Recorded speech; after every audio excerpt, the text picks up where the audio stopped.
When the grand bargain becomes a hollow promise, how elite profits undermine America's workers and immigrants, invoking God's call to welcome the stranger, and exposing the hypocrisy of profiting off their labor and detention. America's laborers once relied on a grand bargain, the understanding that if you worked hard, contributed to Social Security, paid your taxes, and participated in workers' compensation programs, you would be protected against financial ruin if you got sick, injured, or displaced.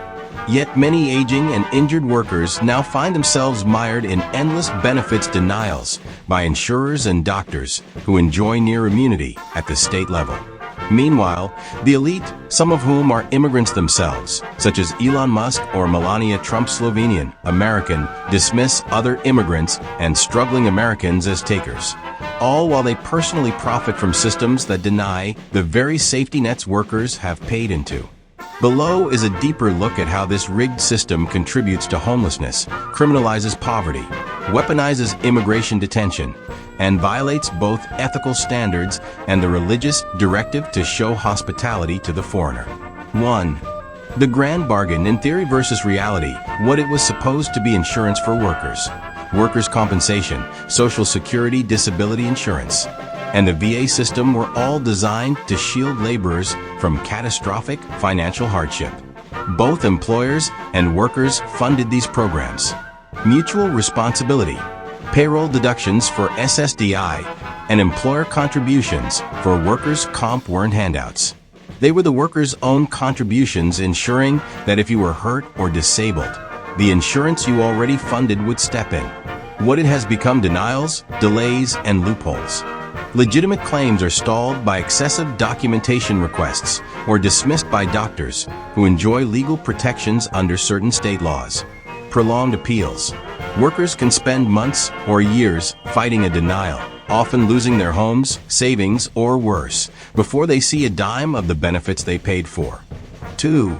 How elite players profit and vilify others. Insurance industry tactics, deliberate underpayment.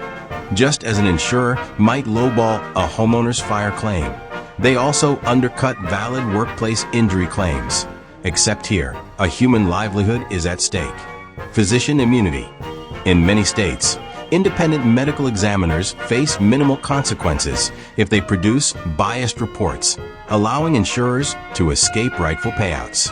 Corporate and political collusion privatized rehab and vocational services, meant to help injured workers re-enter the workforce. These services can become profit-driven traps designed to deny or cut off claims. Legislating for profit. Organizations like ALEC push bills favorable to corporate and insurance interests, leaving workers, whether Democrat, Republican, or otherwise, largely unprotected. Hypocrisy of elite immigrants. Elon Musk, South African, Canadian American. Musk journeyed from South Africa to Canada, then the U.S., benefiting immensely from America's startup culture and financial systems. Yet he publicly mocks and criticizes social programs and certain immigrant populations, ignoring how he himself leveraged immigration pathways to achieve success. Melania Trump, Slovenian American. Melania reportedly performed paid modeling work in the U.S. prior to receiving a full work visa, something that gets countless immigrants in trouble or outright deported today. Rather than using her own experience to advocate for immigrant workers, she stayed silent as her husband's administration introduced harsh border policies and built for-profit detention centers. Vivek Ramaswamy, child of Indian immigrants. Ramaswamy's parents took advantage of legal pathways to settle in the U.S., giving him the opportunity to build wealth. Nonetheless, he supports restrictive immigration policies that make it more difficult for others to follow in his family's footsteps. 3. Immigrants. Essential yet exploited. Yes, many pay into Social Security, but may never receive it. Contributions without benefits. Undocumented workers pay billions in taxes, including payroll taxes, bolstering funds like Social Security. But unless their status is legalized, they rarely see a cent of that money returned. Why legal status matters. Granting work authorization or a green card ensures the government knows who is paying in and allows those individuals to collect if they're injured or disabled, just like any other contributor. Detention for profit. Private prisons. Corporations profit every time an undocumented person is detained, effectively monetizing human suffering. Double standard. Elites who support pardons for those who stormed the U.S. Capitol label undocumented crossing of an invisible line, a criminal act worthy of jail. Meanwhile, profit-driven detention centers thrive on migrant misery, God's mandate to welcome the stranger biblical tradition. Leviticus 19 verses 33 and 34 calls for treating foreigners as if they were citizens, reflecting a moral imperative to show hospitality. Moral contradiction. A nation proclaiming Christian values can't honestly reconcile a for-profit detention industry with commands to care for, not exploit, the stranger. Profiting from migrant labor, then profiteering again by detaining them, is a stark moral failure. 4. Free handouts versus real insurance workers are called lazy or takers, demonizing the injured. Once an injured worker finally wins their claim or SSDI case, they're accused of not wanting to work. In reality, they're only collecting on the insurance they've already funded. Not a gift, but a right. Just like filing a homeowner's claim after a fire, a worker filing a comp claim is asserting a right, not seeking a handout. Elites receive far bigger handouts, bailouts, and tax breaks. Corporations and the ultra-wealthy often benefit from massive government subsidies, which rarely get labeled as free money. Generational wealth without sweat. Many top-tier moguls never risk manual labor or face a rigged claim system, yet they freely dispense advice on hard work. 5. How this fuels homelessness on the rise, preventable crisis. An 18% uptick in homelessness reflects the failings of a system where delayed and denied claims force workers into destitution. Criminalizing poverty. Instead of addressing unaffordable housing or poor access to mental health services, cities impose laws that penalize people for sleeping in public spaces. Cycle of despair, injury, debt, eviction. A single workplace injury, denied or shortchanged, can spiral into job loss and eventual homelessness. Mental health toll. Lingering legal battles and fear of deportation multiply stress and anxiety, locking people in a downward cycle. 6. A looming class conflict. Public outrage grows, elite hypocrisy. Many notice that immigrants turn billionaires like Elon Musk, or American policymakers with immigrant roots like Vivek Ramaswamy tout hard work, yet advocate for, or at least remain silent on, draconian policies harming other immigrants and injured workers. Demands for reform. Worker strikes, social media campaigns, and public protests are rising, calling for an overhaul of this system that feeds corporate coffers at the expense of laborers. Historic parallels past labor struggles. Labor movements in the early 1900s and during the Great Depression forced real change by uniting workers' voices against powerful interests. Modern twist. The gig economy weakened unions, and private detention centers complicate today's challenges. Yet the underlying theme, exploitation of labor for elite gain, remains as relevant as ever. 7. A call for real solutions. End immunity for biased medical evaluations. Accountability.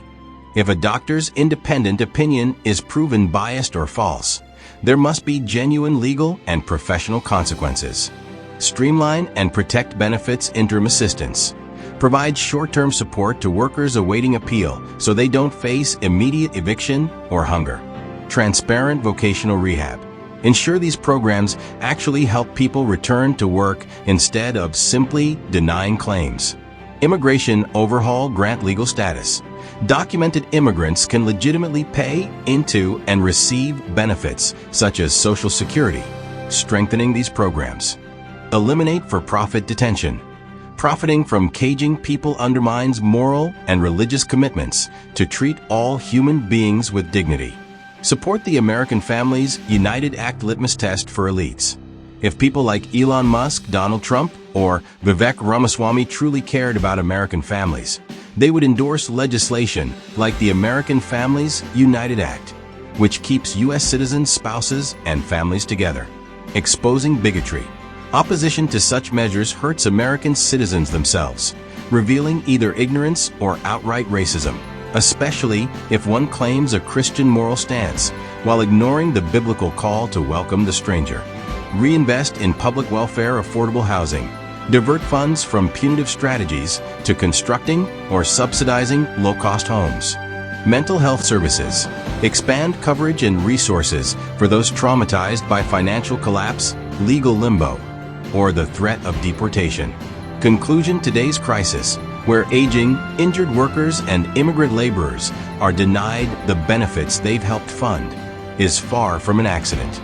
It's a system tailor-made to funnel profits to insurers, shield certain doctors from accountability, and treat undocumented workers both as cheap labor and a captive population for-profit detention. All the while, figures like Elon Musk, who leveraged immigration himself, Melania Trump, who worked in the U.S. before having the legal documentation many are punished for lacking, and Vivek Ramaswamy, whose parents immigrated here, remain silent or even supportive of policies that criminalize and disenfranchise others seeking the same opportunities. If these elites genuinely cared about American families and the nation's labor force, they would promote common-sense reforms, endorse immigrant-friendly legislation like the American Families United Act, and dismantle for-profit detention centers. Their failure to do so undermines any claim that they stand for hardworking Americans. As someone whose ancestors have roots dating back to America's earliest days, long before some of these elites' families set foot here, I call foul. We must either restore the grand bargain and protect all who labor native-born or not, or acknowledge that our society is no longer willing to uphold its promise of liberty and justice for all, and that many would argue is not only un-American but runs directly counter to the spiritual command to welcome the stranger and care for those in need.